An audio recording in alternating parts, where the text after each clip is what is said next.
네, 북한이 내일부터 다음 달 11일 사이에 군사 정찰 위성을 발사하겠다고 국제해사기구와 일본 정부에 통보했습니다. 여기에 일본의 해상자유대 함정이 일본 군국주의의 상징인 우길기를 달고 우리 항구에 입항하는 일이 있었죠.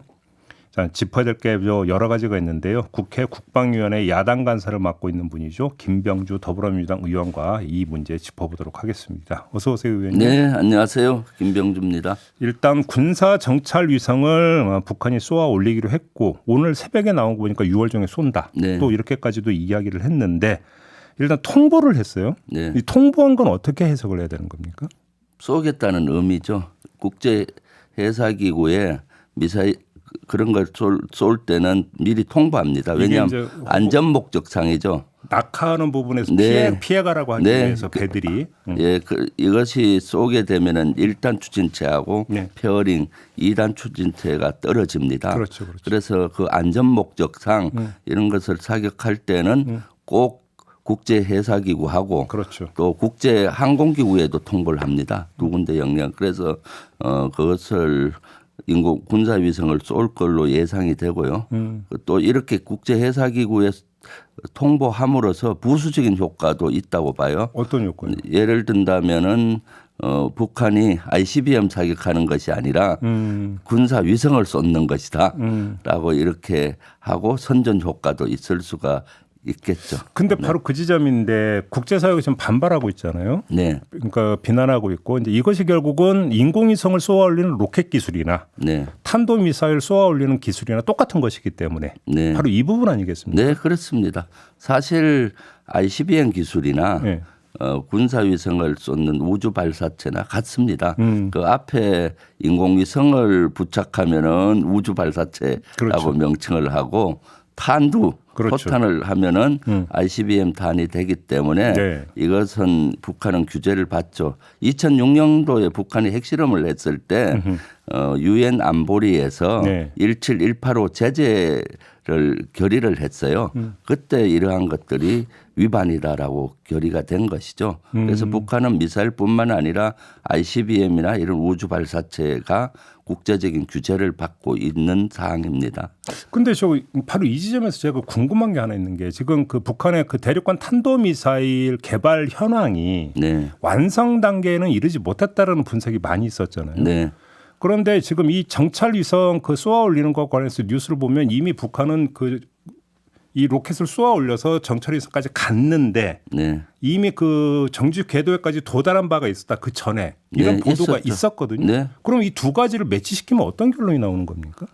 우주 발사체 인공위성까지 쌓아올릴 기술은 이미 다 축적이 돼 있고요. 다만 이제 다시 그다음에 내려와서 ICBM으로 했을 때는 내려왔을 때 대기권을 진입할 때 재진입할 때. 대니급 재진입 기술이 아직 축적이 덜 된 걸로 확인이 되고 있거든요. 쏘아 올리는 기술은 거의 완성이라고 봐도 네, 된다. 그렇죠. 네, 이미 완성이 됐다고 봐야죠. 왜냐하면 이미 두 번에 걸쳐서 강명성 3호4호를 쌓아올린 경험이 있잖아요. 네. 그래서 이번에도 그런 기술은 인공위성을 쌓아올리는 기술은 충분히 축적이 돼 있고 단지 이것을 ICBM으로 할 때는 대기권 재진입할 때는 열이 한 7,000도에서 8,000도 합니다. 그렇죠. 그때 마모도 아주 균일하게 마모가 돼야 되는데 일정하게 한 부분만 마모되면 이게 내려오면서 돌면서 원하는 지점에 못 가게 돼 있습니다. 그래서 대기권 밖으로 쌓아 올리는 기술과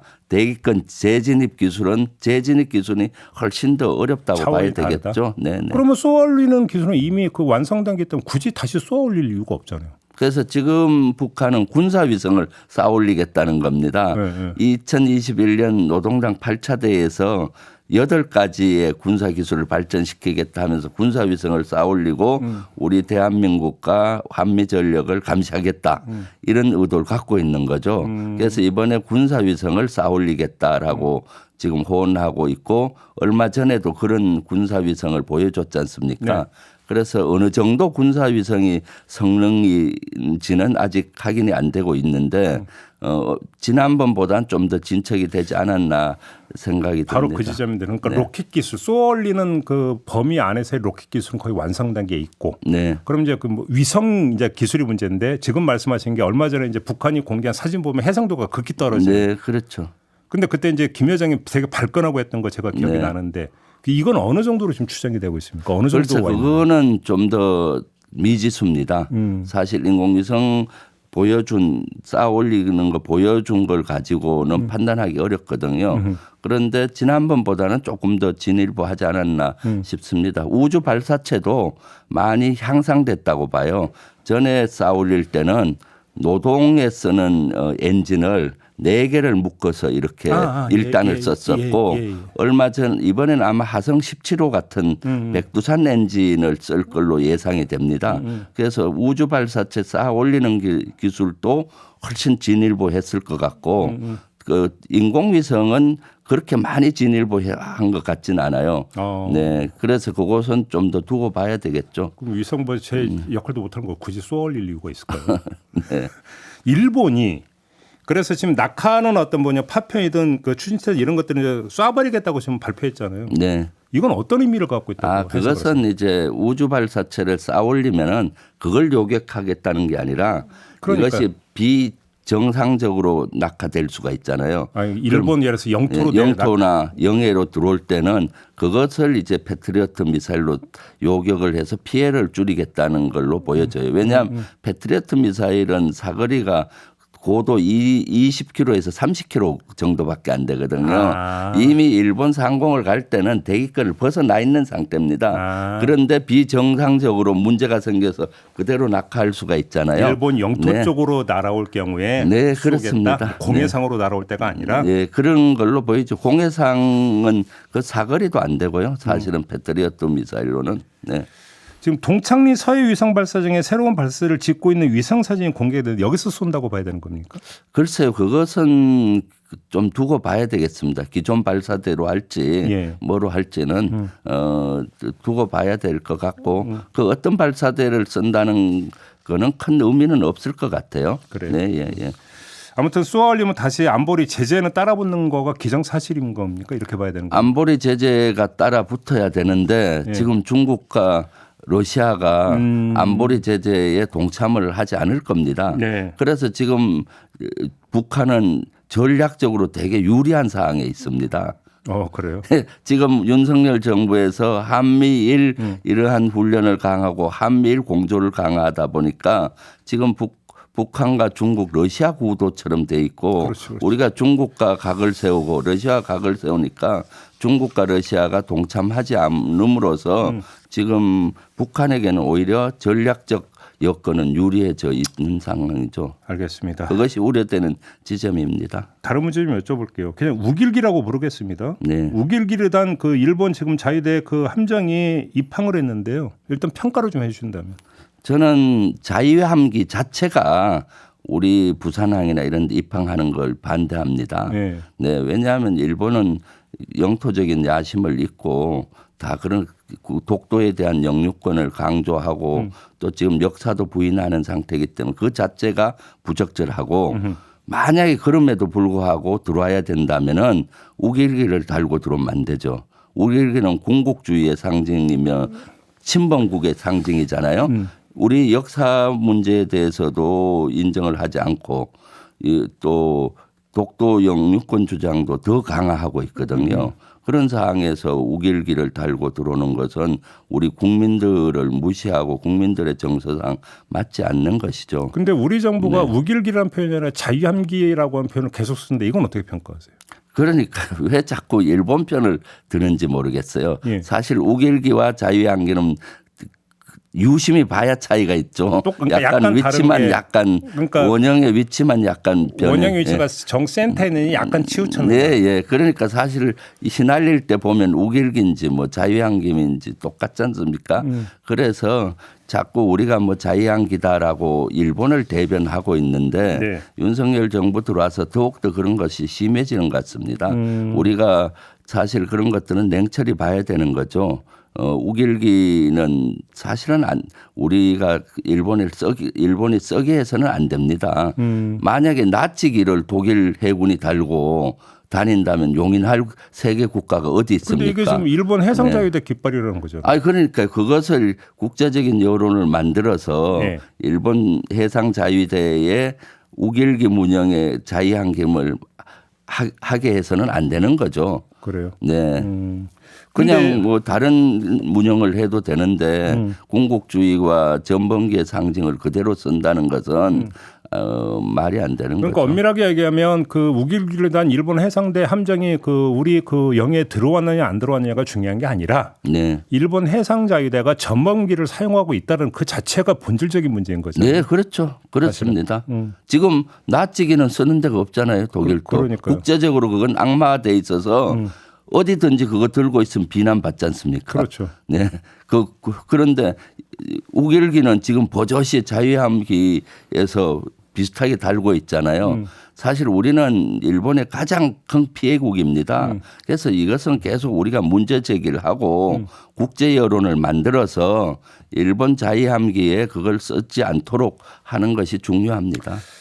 근데 이게 논란이 되니까 조선일보가 어제 이제 어떤 보도를 내놨냐면 문재인 정부 첫 해였던 2017년 10월에 일본 함정 두 척이 이 우길기, 그러니까 여기 쓰면 표현이 자유항기라고 돼 있는데 자유항기를 달고 평택항에 입항을 했는데 당시 정부가 이 행사를 국민에 알리지 않았다.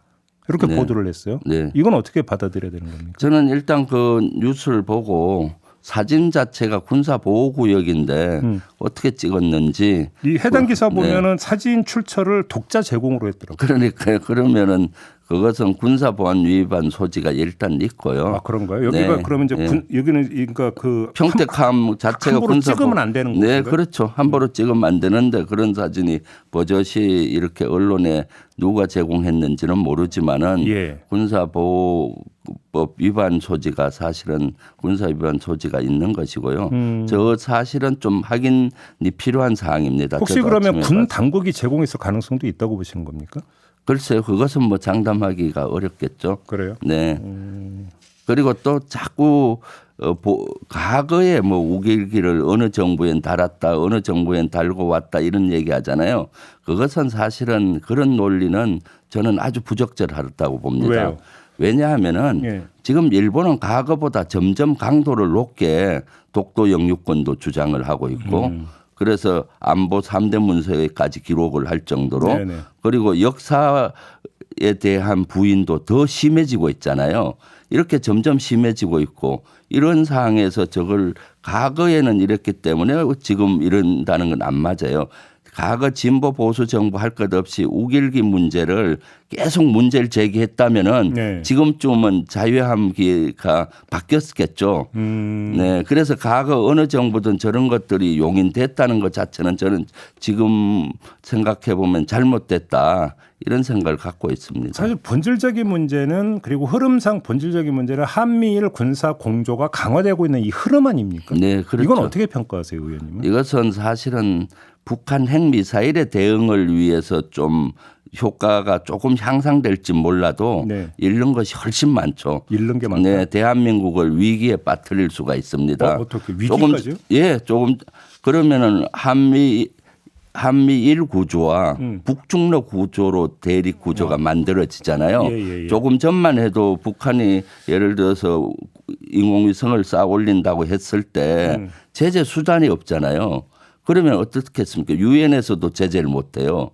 그러면 제재할 수 있는 거는 군사 옵션을 만지작 그럴 수밖에 없는 거고 또 북한을 앞으로 비핵화하고 평화 체제를 만드는데 중국과 러시아의 도움 없이는 쉽지 않지 않습니까? 말씀은 정리하면 북한의 군사적 도발 여지는 더 열어주고 네. 그거에 대한 어떤 사후 제재는 또 군사적으로밖에 갈 수 없게 상황이 흘러가 버린다. 네, 그렇죠. 그럼 네. 그게 한반도 위기 상황으로 간다. 이런 말씀이십니까? 네. 그리고 장기적으로는 점점 더 동북아 정세도 불안전해지고요. 네. 그래서 대한민국을 위기로 빠뜨릴 수 있기 때문에 저는 한미일 군사 협력은 필요하다고 봐요. 예. 그런데 적절점 있지 않습니까? 예.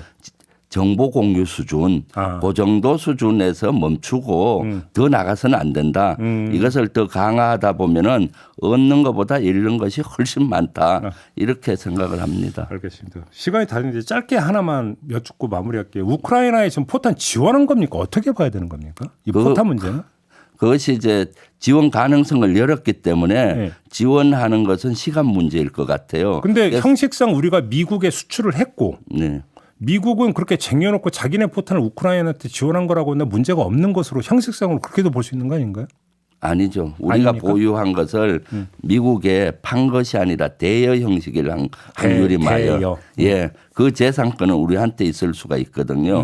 그래서 6월 1일 날 내일 모레 국방회가 열립니다. 예. 그래서 이 탄약 문제를 집중적으로 제가 체크를 해보려고 합니다. 알겠습니다. 그럼 먼저 그때 그 회의 네. 결과를 보고 다시 한번 이야기를 나눠보도록 하죠. 자, 이렇게 마무리하겠습니다. 고맙습니다, 네, 의원님. 감사합니다. 더불어민주당의 김병주 의원과 함께했습니다. 네.